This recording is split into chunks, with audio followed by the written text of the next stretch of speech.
ಹೌದ್ರಿ, ಕೇವಲ ಒಂದು ವರ್ಷ ನನ್ನ ಜೀವನದ ಅತಿ ಮುಖ್ಯವಾದ ಭಾಗ. ಅದೆಷ್ಟೋ ಸ್ಥಳಗಳು, ಅದೆಷ್ಟೋ ಮುಖಗಳು, ನಗು, ನೋವು, ನಿರಾಶೆ, ನಂಬಿಕೆ ಎಲ್ಲವೂ ಸೇರಿ ನನ್ನ ಬದುಕಿನ ಹೊಸ ಪದ್ಯವಾಯಿತು. ಜೀವನ ಎಷ್ಟು ಸೌಂದರ್ಯ, ಎಷ್ಟು ರಹಸ್ಯ. ಒಮ್ಮೆ ನಗಿಸುತ್ತದೆ, ಮತ್ತೊಮ್ಮೆ ಅಳಿಸುತ್ತದೆ. ಆದರೆ ಇದೇ ಬದುಕು, ಇದೇ ನನ್ನ ಪಯಣ. ನಾನು ಪ್ರಯಾಣಿಸಿದ್ದೇನೆ ಕೇವಲ ಸ್ಥಳಗಳಿಗೆ ಅಲ್ಲ, ನನ್ನ ಆತ್ಮದೊಳಗೆ. ಪ್ರತಿ ರಸ್ತೆ, ಪ್ರತಿ ತಿರುವು ನನ್ನೊಳಗಿನ ಹೊಸ ಕತೆ ಹೇಳಿತು.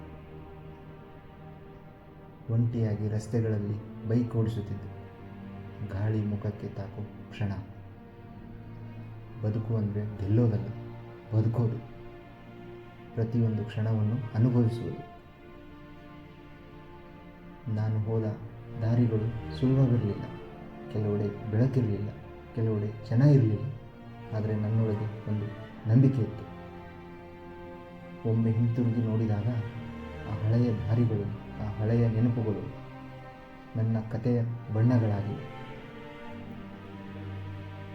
ಮೌನದಿಂದ ಪ್ರಾರಂಭವಾದ ಈ ಕಥೆ ಇಂದು ನನ್ನ ಧ್ವನಿಯಾಗಿದೆ. ಯಾತ್ರೆ ಮುಗಿದಿಲ್ಲ, ಇದು ಕೇವಲ ಒಂದು ಅಧ್ಯಾಯ ಅಷ್ಟೇ.